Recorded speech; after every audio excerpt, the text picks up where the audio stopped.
2 অধ্যায় আমরা যাব।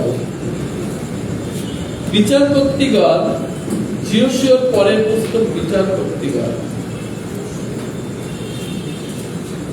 দ্বিতীয় বিবরণী, তারপরে জিওসুয়া, তারপরে বিচারকর্তৃগণ। হালেলুয়া।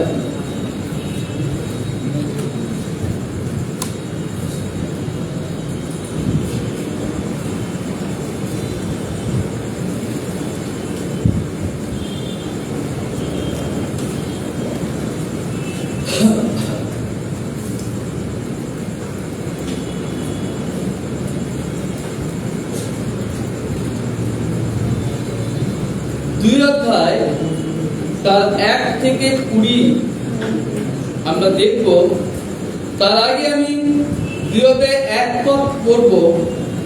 বলছে, সদাপ্রভুর দূত গিলগল হইতে বক্ষীর উপর উঠে আসিলেন, আর তিনি কহিলেন, আমি তোমাদিগকে মিশর হইতে বাহির করিয়া আনিয়াছি, যে দেশ দিতে তোমাদের পিতৃপুরুষদের কাছে দিব্য করিয়াছিলাম, সেই দেশে তোমাদিগকে আনিয়াছি। আর এই কথা বলিয়াছি, আমি তোমাদের সহিত আপন নিয়ম কখনো ভঙ্গ করিব না। হালেলুয়া। আমরা দেখি যে ঈশ্বরের বাক্য কি বলছে, আমি তোমাদিগকে মিশর হইতে বাহির করিয়া আনিয়াছি, যে দেশ দিতে তোমাদের পিতৃপুরুষদের কাছে দিব্য করিয়াছিলাম, সেই দেশে তোমাদিগকে আনিয়াছি। আর এই কথা বলিয়াছি, আমি তোমাদের সহিত আপন নিয়ম কখনো ভঙ্গ করিব না। আমরা যদি শুরু থেকে দেখি, আদির পুস্তকে তার 17 অধ্যায় ঈশ্বর আব্রাহামকে বেছে নিলেন। 12 অধ্যায় 12 অধ্যায় যদি দেখি, সেখানে ঈশ্বর প্রথমে আব্রাহামকে বেছে নিলেন। আব্রাহামকে বেছে নেওয়ার পরে ঈশ্বর আব্রাহামকে আশীর্বাদ করলেন। আব্রাহামকে ঈশ্বর বললেন, তোমার বংশ আকাশের তারাগণের ন্যায় হইবে, সমুদ্রের বালুকার ন্যায় তোমার বংশ হইবে।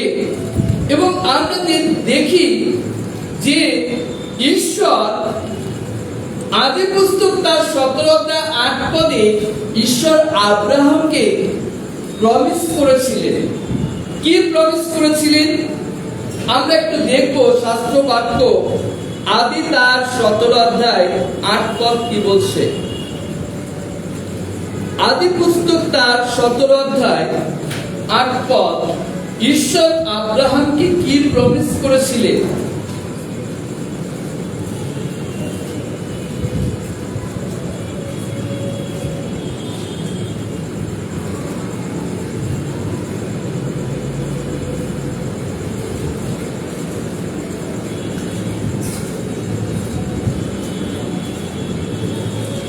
বলছে কি, আর তুমি এই যে কনান দেশে প্রবাস করিতেছ, ইহার সমুদয় আমি তোমাকে তোমার ভাবি বংশকে চিরস্থায়ী অধিকারার্থে দেব, আর আমি তাহাদের ঈশ্বর হইব।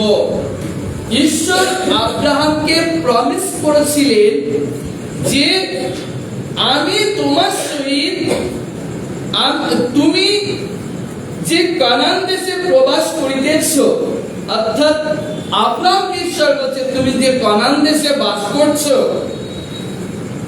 এই সমুদায় আমি তোমাকে, 15 অধ্যায় 13 পদে ঈশ্বর আব্রাহামকে কি বললেন, বলছে তিনি আব্রাহামকে কহিলেন, নিশ্চয় জানিও, 15 অধ্যায়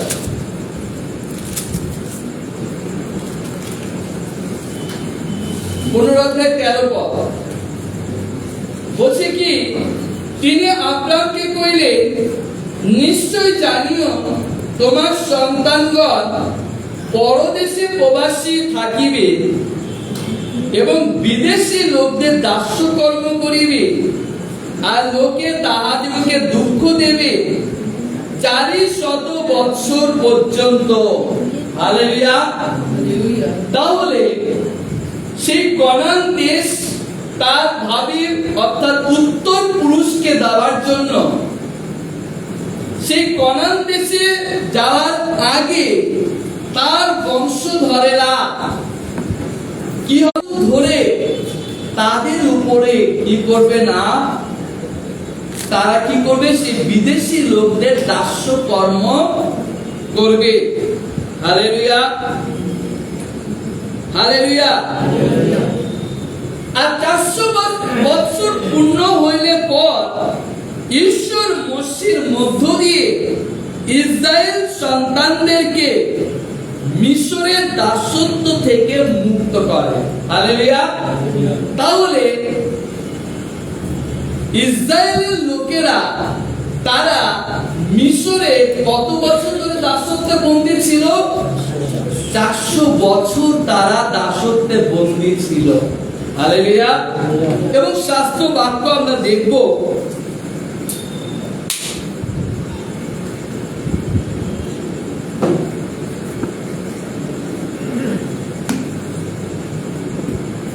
যাত্রা পুস্তক তার 12 অধ্যায় 40-41।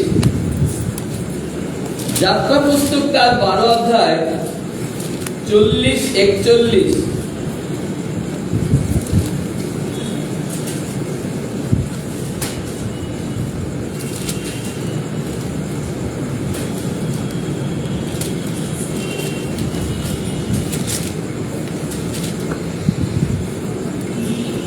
ইসরায়েল সন্তানেরা 430 বৎসর কাল মিশরে প্রবাস করিয়াছিল।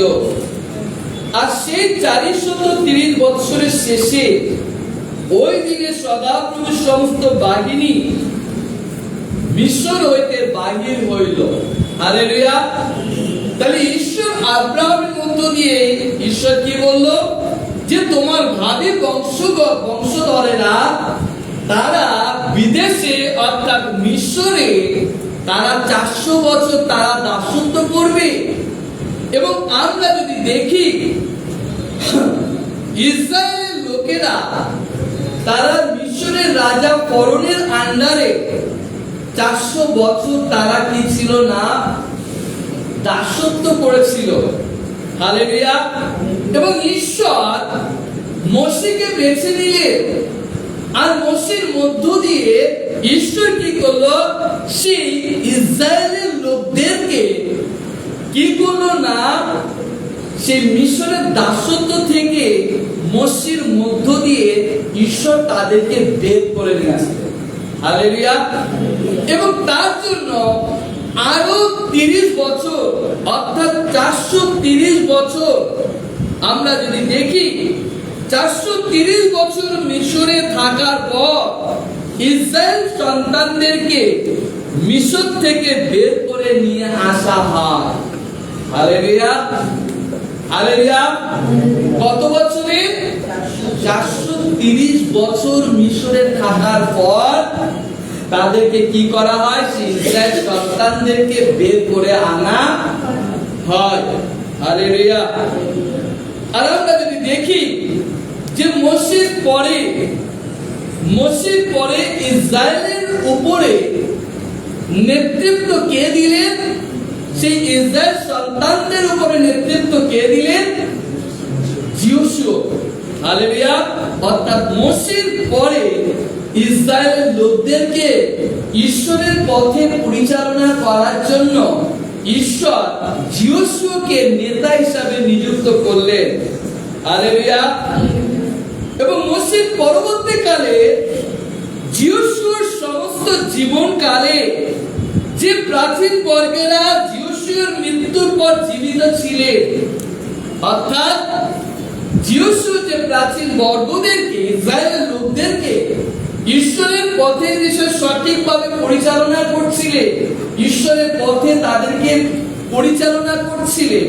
এবং যিশোয়ার পরবর্তী যে বংশধরেরা অর্থাৎ যে প্রাচীন বর্গরা, যাদের কাছ থেকে যারা সে প্রাচীনেরা যারা মোশির কাছ থেকে শিক্ষা নিয়েছিল, যারা যিশোয়ার কাছ থেকে শিক্ষা নিয়ে সদাপ্রভুর পথে পরিচালিত হচ্ছিল, সেই প্রাচীন বর্গদের সময়কাল পর্যন্ত যিশোয়ার পথে পরিচালিত হচ্ছিল। এবং যিশোয়ার পরবর্তীকালে যিশোয়ার যে প্রাচীন বর্গরা, যাদের কাছ থেকে যারা সে প্রাচীনেরা যারা মোশির কাছ থেকে শিক্ষা নিয়েছিল, যারা যিশোয়ার কাছ থেকে শিক্ষা নিয়ে সদাপ্রভুর পথে পরিচালিত হচ্ছিল, সেই প্রাচীন বর্গদের সময়কাল পর্যন্ত ইসরায়েলের লোকেরা তারা সঠিক পথে তাদের জীবনকে পরিচালনা করছিলেন। হালেলুয়া। আর সেই যিশোর মৃত্যুর পরে যে প্রাচীন বর্গেরা ছিলেন তাদের সমস্ত জীবনকালে তারা ঈশ্বরের সেবা করেছিল, কিন্তু তার পরবর্তী জেনারেশন অর্থাৎ যিশোর পরে যে প্রাচীন বর্গেরা যিশোর কাছ থেকে শিক্ষা নিয়ে সদাপ্রভু সেবা করেছিল, তারা যতদিন বেঁচে ছিল তারা সদাপ্রভু সেবা করেছে, কিন্তু তাদের পরবর্তী যে জেনারেশন, সেই জেনারেশন কি বলছে আমরা দেখি। হালেলুয়া।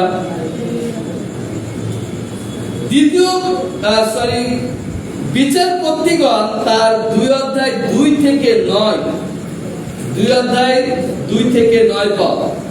বিচারপতিগণ তার 2 অধ্যায় 2 থেকে 9 পদ।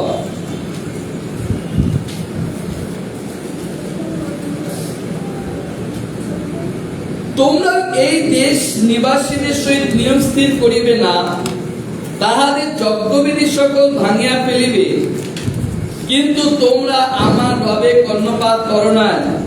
কেন এমন কর্ম করিয়াছ? এই জন্য আমিও কইলাম, তোমাদের সম্মুখ হইতে আমি সকল লোকদিগকে দূর করিব না। তাহারা তোমাদের পার্শ্বে কণ্টক স্বরূপ, তাহাদের দেবগণ তোমাদের ফাঁক স্বরূপ হইবে। তখন সদাপ্রভু দূত ইসরায়েল সন্তান সকলকে এই কথা কহিলে লোকেরা উচ্চস্বরে রোদন করিতে লাগিল, আর তাহারা সে স্থানের নাম বক্ষিম রোদনকারী রাখিল। পরে তাহারা সে স্থানে সদাপ্রভুর উদ্দেশ্যে বলিদান করিল। যিশোর লোকদিগকে বিদায় করিলে পর ইসরায়েল সন্তানগণ দেশ অধিকার করিবার জন্য প্রত্যেকে আপন আপন অধিকারে গিয়াছিল। আর যিশোর সমস্ত জীবনকালে যে প্রাচীন বর্গ যিশোর মরণের পর জীবিত ছিলেন, ইসরায়েলের জন্য সদাপ্রভুর কৃত সমস্ত মহা কার্য দেখিয়াছিলেন, তাহাদের সমস্ত জীবনকালে লোকেরা সদাপ্রভু সেবা করিল। পরে নুনের পুত্র সদাপ্রভু দাস যিশো 110 বৎসর বয়সে মরিলেন। তাহাদের লোকেরা গাছ পর্বতের উত্তর পর্বতময় ইথ্রাইম প্রদেশস্থ তিম্নথ হেরসে তাহার অধিকারের অঞ্চলে তাহার কবর দিল। আর 10 পদে বলছে, সেই কালের অন্য সকল লোক পিতৃলোকদের নিকটে সংগৃহীত হইল। তাহাদের পরে নতুন বংশ উৎপন্ন হইল, ইহারা সদাপ্রভুকে জানিত না, ইসরায়েলের জন্য তাহার কৃত কার্য জ্ঞাত ছিল না। Hallelujah, hallelujah. তাহলে আমরা কি দেখলাম?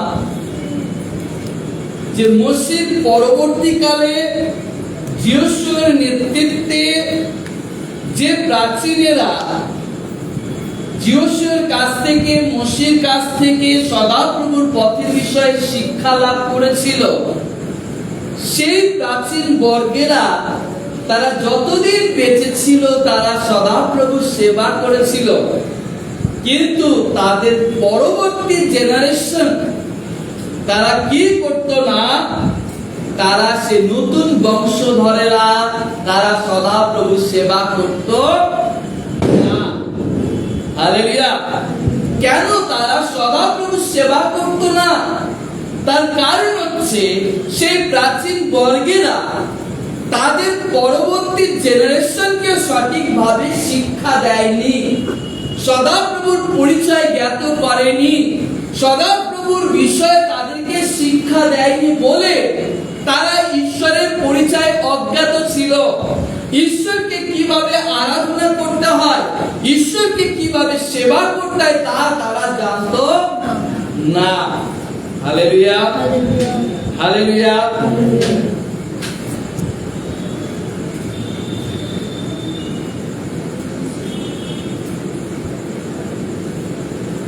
আর সেই প্রাচীন বর্গেরা তাদের পরবর্তী বংশধরদের সঠিকভাবে পরিচালনা করতে পারেনি বলে তারা সদাপ্রভুর পরিচয় অজ্ঞাত ছিল। হালেলুয়া। শুধু তা নয়, ঈশ্বরের কার্য সম্বন্ধে তাদের কোনো অভিজ্ঞতা যোগ্যতা ছিল না। হালেলুয়া। তাই পৌল তিমোথীকে কি বলছে, আমরা শাস্ত্র দেখব পৌল তিমোথীকে কি বলছে। দ্বিতীয় তিমোথী তার 2 অধ্যায় 22 থেকে 26 পদ। দ্বিতীয় তিমোথী তার 2 অধ্যায় 22 থেকে 26 আমরা দেখব।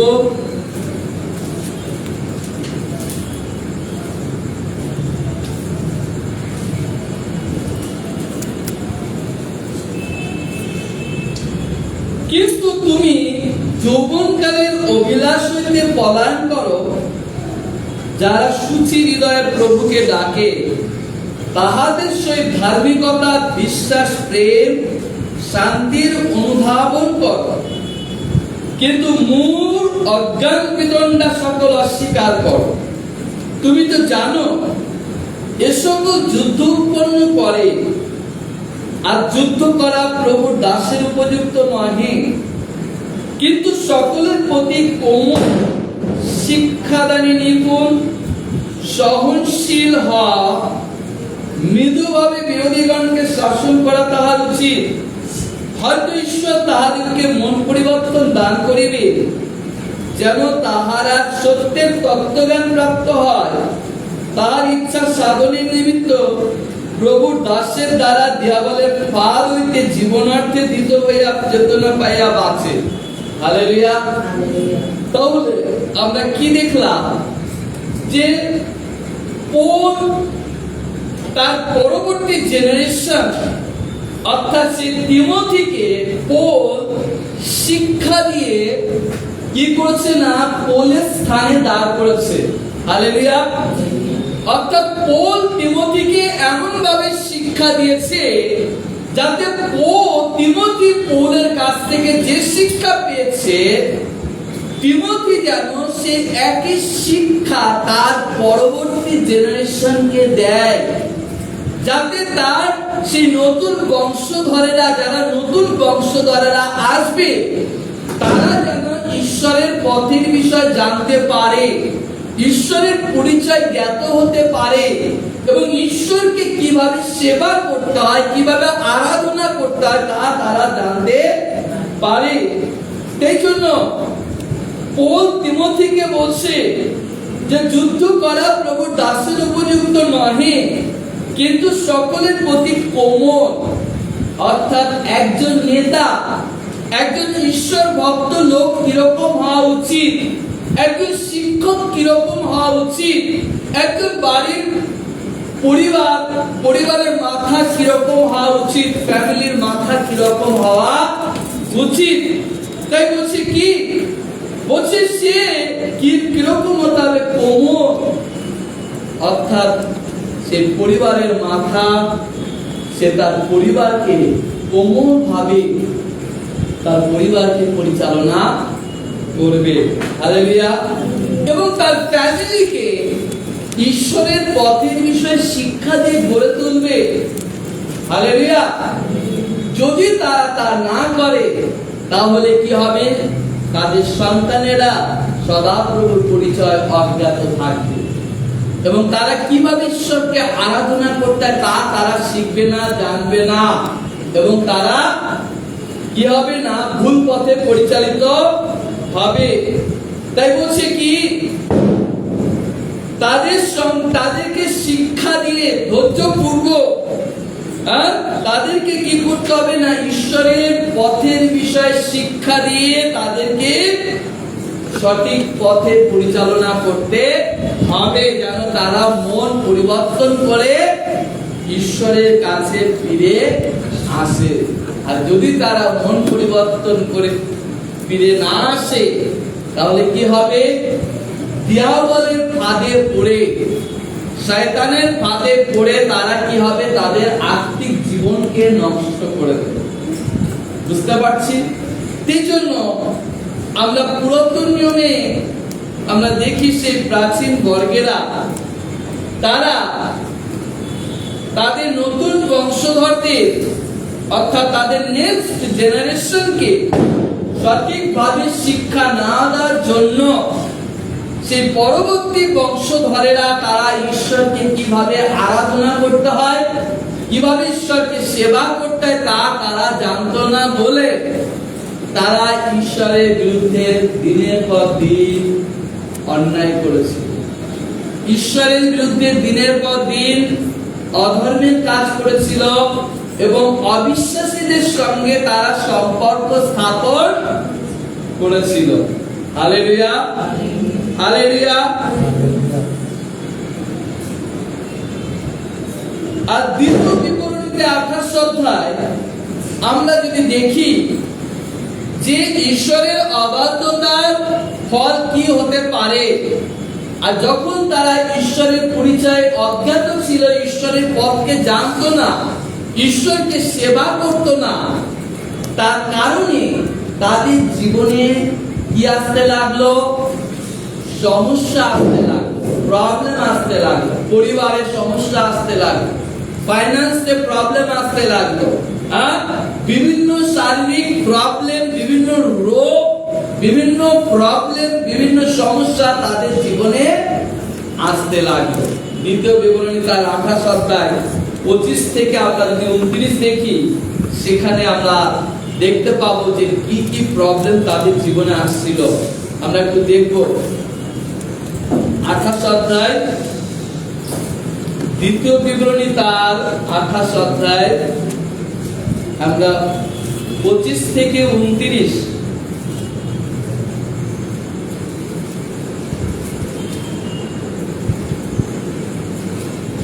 সদাপ্রভু তোমার শত্রুগণের সম্মুখে তোমাকে আঘাত করাইবে, তুমি এক পথ দিয়া তাদের বিরুদ্ধে যাইবে, কিন্তু 7 পথ দিয়া তোমার সম্মুখ হইতে পলায়ন করিবে। পৃথিবীর সমস্ত রাজ্যের মধ্যে ভাসিয়া বেড়াইবে, তোমার সব খেচর পক্ষী সমূহের ভূচর পশুগণের ভক্ষ হইবে, কেহ তাহাদিগকে খেদায় দিবে না। সদাপ্রভু তোমাকে মিশ্র স্ফোটক, মহামারী স্ফোটক, পামা, খুজলি এই সকল রোগ দ্বারা এমন আঘাত করিবে যে তুমি আরোগ্য পাইতে পারিবে না। সদাপ্রভু উন্মাদ, অন্ধতা, চিত্তের স্তব্ধতা দ্বারা তোমাকে আঘাত করিবে। অন্ধ যেমন অন্ধকারে হাতড়িয়া হাতড়িয়া বেড়ায়, তদ্রূপ তুমি মধ্যাহ্নকালে হাতড়িয়া বেড়াইবে, আপন পথে কৃতকার্য হইবে না, এবং সর্বদা কেবল উপর্যুত লুণ্ঠিত হইবে, কেহ তোমাকে নিস্তার করিবে না। হালেলুয়া। যদি আমরা ঈশ্বরকে ভয় না করি, ঈশ্বরের পথে না চলি, ঈশ্বরকে সেবা না করি, ঈশ্বরকে আরাধনা না করি, ঈশ্বরের বিধি, তার ব্যবস্থা, তার নিয়ম, তার আজ্ঞা যদি আমরা পালন না করি, আমাদের সন্তানদেরকে যদি তাদেরকে সেই পথের বিষয়ে শিক্ষা না দিই, তাহলে তারা কি হবে? সেই অন্ধকারে চলে যাবে, তারা অন্ধকারের পথে চলে যাবে এবং শয়তান তাদেরকে পরিচালনা করবে। শয়তান তাদেরকে কি করবে না? ধ্বংসের দিকে, নরকের দিকে নিয়ে যাবে। এই জন্য আমাদের কাজ কি?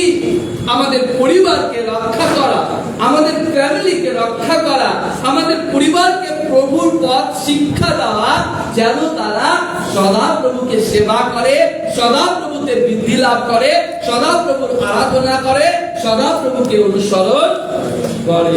হালেলুয়া। যদি আমাদের সন্তানেরা বিগড়ে যায়, যদি আমাদের সন্তানেরা সদাপ্রভুর পথকে পরিত্যাগ করে, তাহলে আমাদের একটাই কাজ, তাদেরকে চেতনা দেওয়া, তাদের জন্য প্রভুর কাছে প্রার্থনা করা যে প্রভু তুমি আমার হৃদয়ে গমনাগমন করো, তুমি আমার হৃদয়ে বাস করো। প্রভু আমি চাই আমার সন্তানের হৃদয়ে তুমি বাস করো, আমার সন্তানের হৃদয়ে তুমি বসতি করো, আমার সন্তানের সঙ্গে তুমি গমনাগমন করো। হালেলুয়া। তাহলে পরিবারের মাথা হিসাবে, পরিবারের পিতা মাতা হিসাবে, মণ্ডলীর পালক হিসাবে আমাদের কাজ কি না?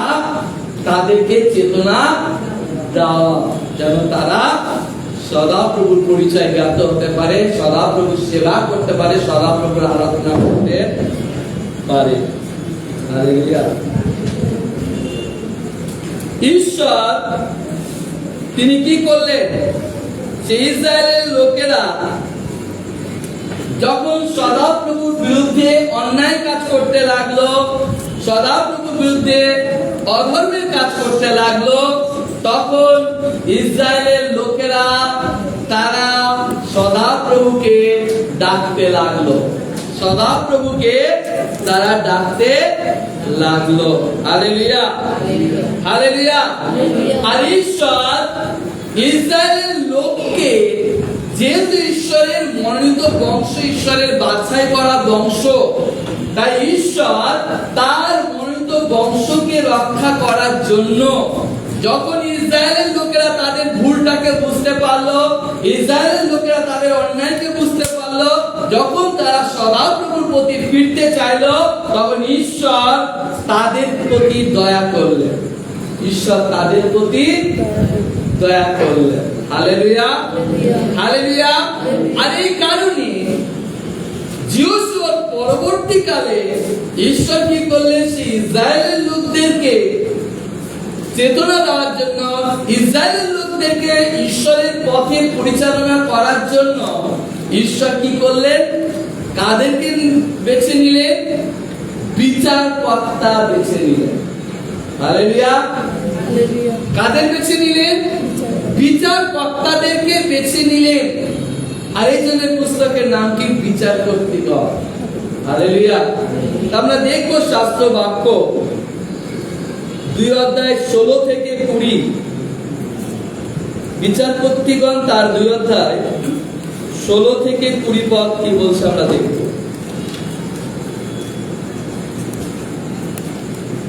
তখন সদাপ্রভু বিচারকর্তৃগণকে উৎপন্ন করিতেন, তাহারা লুটকারীগণের হস্ত হইতে তাহাদিগকে নিস্তার করিতে, তথাপি তাহারা আপনাদের বিচারকর্তাদের বাক্যেও কর্ণপাত করিত না, কিন্তু অন্য দেবগণের অনুগমনে ব্যভিচার করিত, তাহাদের কাছে প্রণিপাত করিত। এইরূপে তাহাদের পিতৃপুরুষেরা সদাপ্রভুর আজ্ঞা পালন করিয়া যে পথে গমন করিতে, তাহারা তদনুসারে না করিয়া সেই পথ হইতে শীঘ্রই ফিরিল। আর সদাপ্রভু যখন তাহাদের জন্য বিচারকর্তা উৎপন্ন করিতে, তখন সদাপ্রভু বিচারকর্তার সঙ্গে সঙ্গে থাকিয়া বিচারকর্তার সমস্ত জীবনকালে শত্রুদের হস্ত হইতে তাহাদিগকে নিস্তার করিতেন, কারণ উপদ্রব তাড়নাকারীগণের সমক্ষে তাহাদের কাতরোক্তি প্রযুক্ত সদাপ্রভু করুণাবিষ্ট হইতেন। কিন্তু বিচারকর্তা মরিলেই তাহারা ফিরিত, কিন্তু পিতৃপুরুষদের অপেক্ষা আরো ভ্রষ্ট হইয়া পড়িত। অন্য দেবগণের অনুগামী হইয়া তাহাদের সেবা করিত, তাহাদের কাছে প্রণিপাত করিত, আপন আপন কর্ম স্বেচ্ছাচারিতার কিছুই ছাড়িত না। তাহাতে ইসরায়েলের বিরুদ্ধে সদাপ্রভু ক্রোধ প্রজ্বলিত হইল। তিনি কহিলেন, আমি ইহাদের পিতৃপুরুষদিগকে যে নিয়ম পালনের আজ্ঞা দিয়েছিলাম, এই জাতি তাহা লঙ্ঘন করিয়াছে, আমার রবে কর্ণপাত করে না। Hallelujah, hallelujah. সদাপ্রভু ইসরায়েল সন্তানদের উপরে কি করলেন না, বিচারকর্তা নিযুক্ত করলেন। হালেলুয়া। এবং সেই বিচারকর্তারা লুটকারীদের হাত থেকে ইসরায়েলকে উদ্ধার করতে, যারা ইসরায়েলের লোককে, সেই লুটকারী, সেই বিনাশক, সেই দেয়াবাস, সেই শয়তান, সে কি করতো না, ইসরায়েলের লোকদেরকে মন্দ পথে পরিচালনা করত এবং তারা ঈশ্বরের বিরুদ্ধে দিনের পর দিন অন্যায় কাজ করত। আর এই জন্য ঈশ্বর বিচারকর্তাদেরকে নিযুক্ত করলেন এবং বিচারকর্তাদের দ্বারা সেই ইসরায়েলের লোকদেরকে সেই লুটকারীদের হাত থেকে রক্ষা করতেন, তাদেরকে উদ্ধার করতেন। হালেলুয়া। আর বিচারকর্তারা যতদিন তাদেরকে শাসন করতেন, ততদিন তারা সঠিক পথে চলত, তারা ঈশ্বরকে সেবা করত। সেই বিচারকর্তারা যতদিন তাদেরকে শাসন করতেন, ততদিন তারা ঈশ্বরের পথে চলত, ঈশ্বরকে সেবা করত। হালেলুয়া। আর সেই বিচারকর্তা যতদিন বেঁচে থাকতো, বিচারকর্তার কথা তারা ততদিন শুনতো, বিচারকর্তাদের পক্ষে তারা চলতো। আর বিচারকর্তারা যখন মারা যেত তখন কি হতো?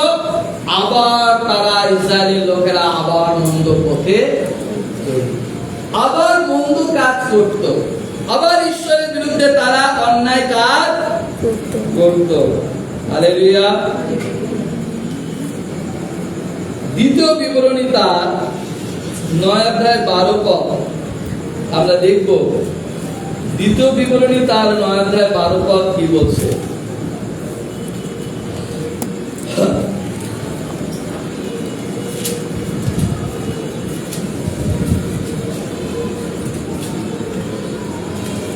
সদাপ্রভু আমাকে কহিলেন, উঠো, স্থান হইতে শীঘ্র নামিয়া যা, কেন তোমার যে প্রজাদিগকে তুমি মিশর হইতে বাহির করিয়া আনিয়াছ তাহারা ভ্রষ্ট হইয়াছে। আমার আজ্ঞাপিত পথ হইতে শীঘ্রই বিপদগামী হইয়াছে, আপনাদের ছাতে ঢালা এক মূর্তি নির্মাণ করিয়াছে। আমরা এখানে কি দেখতে পেলাম? যে ঈশ্বর কি করলো না, সে মোশের মধ্য দিয়ে ঈশ্বর ইসরায়েলকে বেছে নিল। আবার ইসরায়েলের লোকেরা কি করতে লাগলো? ঈশ্বরের বিরুদ্ধে মিথ্যা ঈশ্বরকে আরাধনা করতে লাগলো। এবং বিচারকর্তাদের সময়েও আমরা তাই দেখি, তারা যতদিন বিচারকর্তারা যতদিন তাদের উপর শাসন করত, তারা ততদিন ঈশ্বরকে সেবা করত, ঈশ্বরের পথে চলত। আর বিচারকর্তারা মারা যাওয়ার পরে তারা আবার সেই মিথ্যা ঈশ্বরকে সেবা করত, ঈশ্বরের বিরুদ্ধে তারা অন্যায় করত, ব্যভিচার করত, পাপ করত। বুঝতে পারছি? আর এইভাবে ঈশ্বর 12 জন বিচারকর্তা নিযুক্ত করলেন। কতজন? 12 জন বিচারকর্তা নিযুক্ত করলেন। আর সেই 12 জন বিচারকর্তার মধ্যে 6 জন বিশেষ বিচারকর্তা ছিল। 6 জন বিশেষ বিচারকর্তা ছিল। তাদের মধ্যে কারা কারা ছিলেন সেই 6 জন বিচারকর্তা? তাদের নাম কি? অত্নিয়েল, এহুদ, দাবরা, গিদিয়ন, জিপ্তর, শিমশন। এরা কি ছিল? বিশেষ বিচারকর্তা। আর সাধারণ 6 জন বিচারকর্তা ছিল, তাদের নাম শামগর, জাইর, তোলাই, ইবসন, এলন, আব্দুল। এরকম মোট 12 জন বিচারকর্তা নিযুক্ত করলেন। হালেলুয়া। তাহলে এক একজন বিচারকর্তা যখন ইসরায়েলকে ঈশ্বরের পথের বিষয়ে সঠিক ভাবে পরিচালনা করত, ঈশ্বরের পথের বিষয়ে শিক্ষা দিয়ে তাদেরকে ঈশ্বরের পথে পরিচালনা করত, এবং সেই বিচারকর্তা যখন মারা যেত তারা আবার ঈশ্বরের বিরুদ্ধে অন্যায় করত, তারা আবার মিথ্যা ঈশ্বরকে সেবা করত, আবার ঈশ্বরের বিরুদ্ধে ব্যভিচার করত। আবার ঈশ্বর কি করলো? ঈশ্বর সেই ইসরায়েলের লোকদেরকে আবার শত্রুদের হাতে ছেড়ে দিলেন। কত বছর? 20 বছর, 18 বছর এরকম ইসরায়েলের লোকদেরকে সেই শত্রুদের হাতে ছেড়ে দিল। কেন? ঈশ্বরের অবাধ্য হওয়ার জন্য। আর এইভাবে পরবর্তী আবার যখন বিচারকর্তাকে দাঁড় করানো হলো, সেই বিচারকর্তারা যতদিন তাদেরকে শিক্ষা দিত ততদিন তারা সদাপ্রভুর সেবা করত, সদাপ্রভুর পথে চলত। বিচারকর্তারা মারা গেলে আবার তারা কি করত? ঈশ্বরের বিরুদ্ধে অন্যায় কাজ করত। এইভাবে কি হতে লাগলো? 12 জন বিচারকর্তা তারা যতক্ষণ বিচার করত ইসরায়েলের লোকেরা সঠিক পথে চলত। আর সেই বিচারকর্তারা যখন মারা যেত তখন তারা কি করতে লাগলো? আবার মিথ্যা ঈশ্বরকে সেবা করতে লাগলো, ঈশ্বরের বিরুদ্ধে ব্যভিচার করতে লাগলো। Hallelujah, hallelujah. আর এইভাবে সেই ইসরায়েলের লোকেরা দিনের পর দিন সদাপ্রভুর বিরুদ্ধে অন্যায় কাজ করতে লাগলো। আর সে অন্যায় কাজ করার জন্য ঈশ্বরের ক্রোধ তাদের উপরে নেমে আসে। Hallelujah, hallelujah. ঠিক তেমনি ভাবে আমরা দেখি যে আমাদের ন্যায় বিচারকর্তা প্রভু যীশু খ্রিস্ট, তিনি আবার এই পৃথিবীতে আসবে। তিনি দ্বিতীয়বার এই পৃথিবীতে আসবে দয়া করার জন্য নয়, বিচার করার জন্য।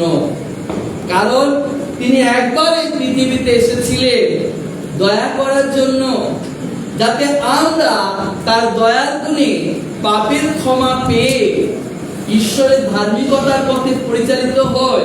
কিন্তু দ্বিতীয়বার তিনি যখন আসবে, তিনি আমাদেরকে দয়া করতে আসবেন না, তিনি বিচার করতে আসবে। তাই প্রিয় ভাই বোনেরা, ঈশ্বর ভয় থাকা আমাদের প্রয়োজন, ঈশ্বরের বাধ্য হওয়া প্রয়োজন, ঈশ্বরের পথে আমাদেরকে চলা প্রয়োজন, ঈশ্বরের পথকে আমাদেরকে আঁকড়ে ধরা প্রয়োজন। তার জন্য আমাদের নিয়মিত বাইবেল পাঠ, নিয়মিত প্রার্থনা, নিয়মিত সহভাগিতা, নিয়মিত মণ্ডলীতে যোগদান, নিয়মিত আরাধনা করা আমাদের প্রতিনিয়ত বাড়তে থাকতে হবে, বৃদ্ধি পেতে হবে। যত আমরা বাড়ব প্রভুতে, তত আমরা দিয়াবলের হাত থেকে আমরা রক্ষা পাব। আর যদি তা না করি, তাহলে কি হবে? অধর্ম বাড়তে বাড়তে বাড়তে বাড়তে আমরা কি হারাবো? আশীর্বাদ হারাবো, পরিত্রাণ হারাবো, উদ্ধার হারাবো। এই জন্য মথি তার 24:13 বলছে যে শেষ পর্যন্ত স্থির থাকবে সে উদ্ধার পাবে। ঈশ্বর আমাদেরকে উদ্ধার দেওয়ার জন্য প্রভু যিশুকে পাঠালেন, যাতে যিশু খ্রিস্টের মধ্য দিয়ে আমরা উদ্ধার লাভ করতে পারি। এই জন্য তার দয়ার গুণে আমরা উদ্ধার পেয়ে যেন আমরা শেষ পর্যন্ত আমরা প্রভুতে স্থির থাকতে পারি, এবং প্রভুর বিচার যখন নেমে আসবে, তখন তার বিচারের সামনে যেন আমরা দাঁড়াতে পারি বিশ্বস্ততার সহিত। Hallelujah, hallelujah. আসুন আমরা নিজেদেরকে প্রভুর কাছে নিয়ে আসি।